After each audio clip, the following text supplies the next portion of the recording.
ഇന്ന് സെപ്റ്റംബർ 8 കേട്ടോ. ആഗസ്റ്റ് മാസം 29-ാം തീയതിയാണ് നമ്മൾ പാറശാല ഹോസ്പിറ്റൽ ഉദ്ഘാടനം ചെയ്തത് കേട്ടോ. ഉദ്ഘാടനം ചെയ്തുകൊണ്ട് കുറച്ച് ഗുണങ്ങളുണ്ടായി.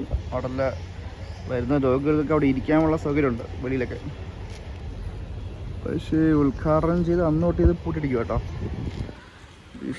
വിഷൻ ഒരു രക്ഷയില്ല. സ്കാനിങ് ഫെസിലിറ്റീസ്, പേവിഷബാധ പോസ്റ്ററും പരസ്യമൊക്കെ ഒരു രക്ഷയില്ല. വമ്പിച്ച പരസ്യം കേട്ടോ. അവിടെ കുറേ വിഷൻസ് അതൊക്കെ എഴുതി വെച്ചിട്ടുണ്ട്. പക്ഷെ അന്ന് തൊട്ട് ഈ ബിൽഡിങ് അടച്ചിട്ടിരിക്കുകയാണ്. നമ്മുടെ നെയ്യാറ്റിൻകര ഹോസ്പിറ്റൽ ഉദ്ഘാടനം പിണറായി വിജയൻ സാറും അധ്യക്ഷൻ ശ്രീമതി വീണ ജോർജ്. പമ്പിച്ച മേളമൊക്കെ ആയിരുന്നു ഇവിടെ.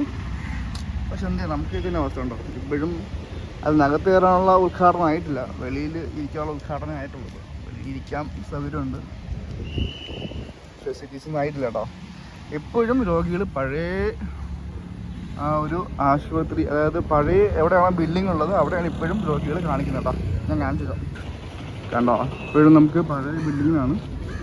പഴയ ബിൽഡിങ് അന്ന് ഞാൻ വന്നപ്പോൾ ഇടിഞ്ഞ് പൊളിഞ്ഞ ബിൽഡിംഗ് ആയിരുന്നു. ഇപ്പോൾ പെയിൻ്റൊക്കെ അടിച്ച് ഒതുക്കി വെച്ചിട്ടുണ്ട്. അവിടെയാണ് ഇപ്പോഴും രോഗികളെ കാണിക്കുന്നത് കേട്ടോ.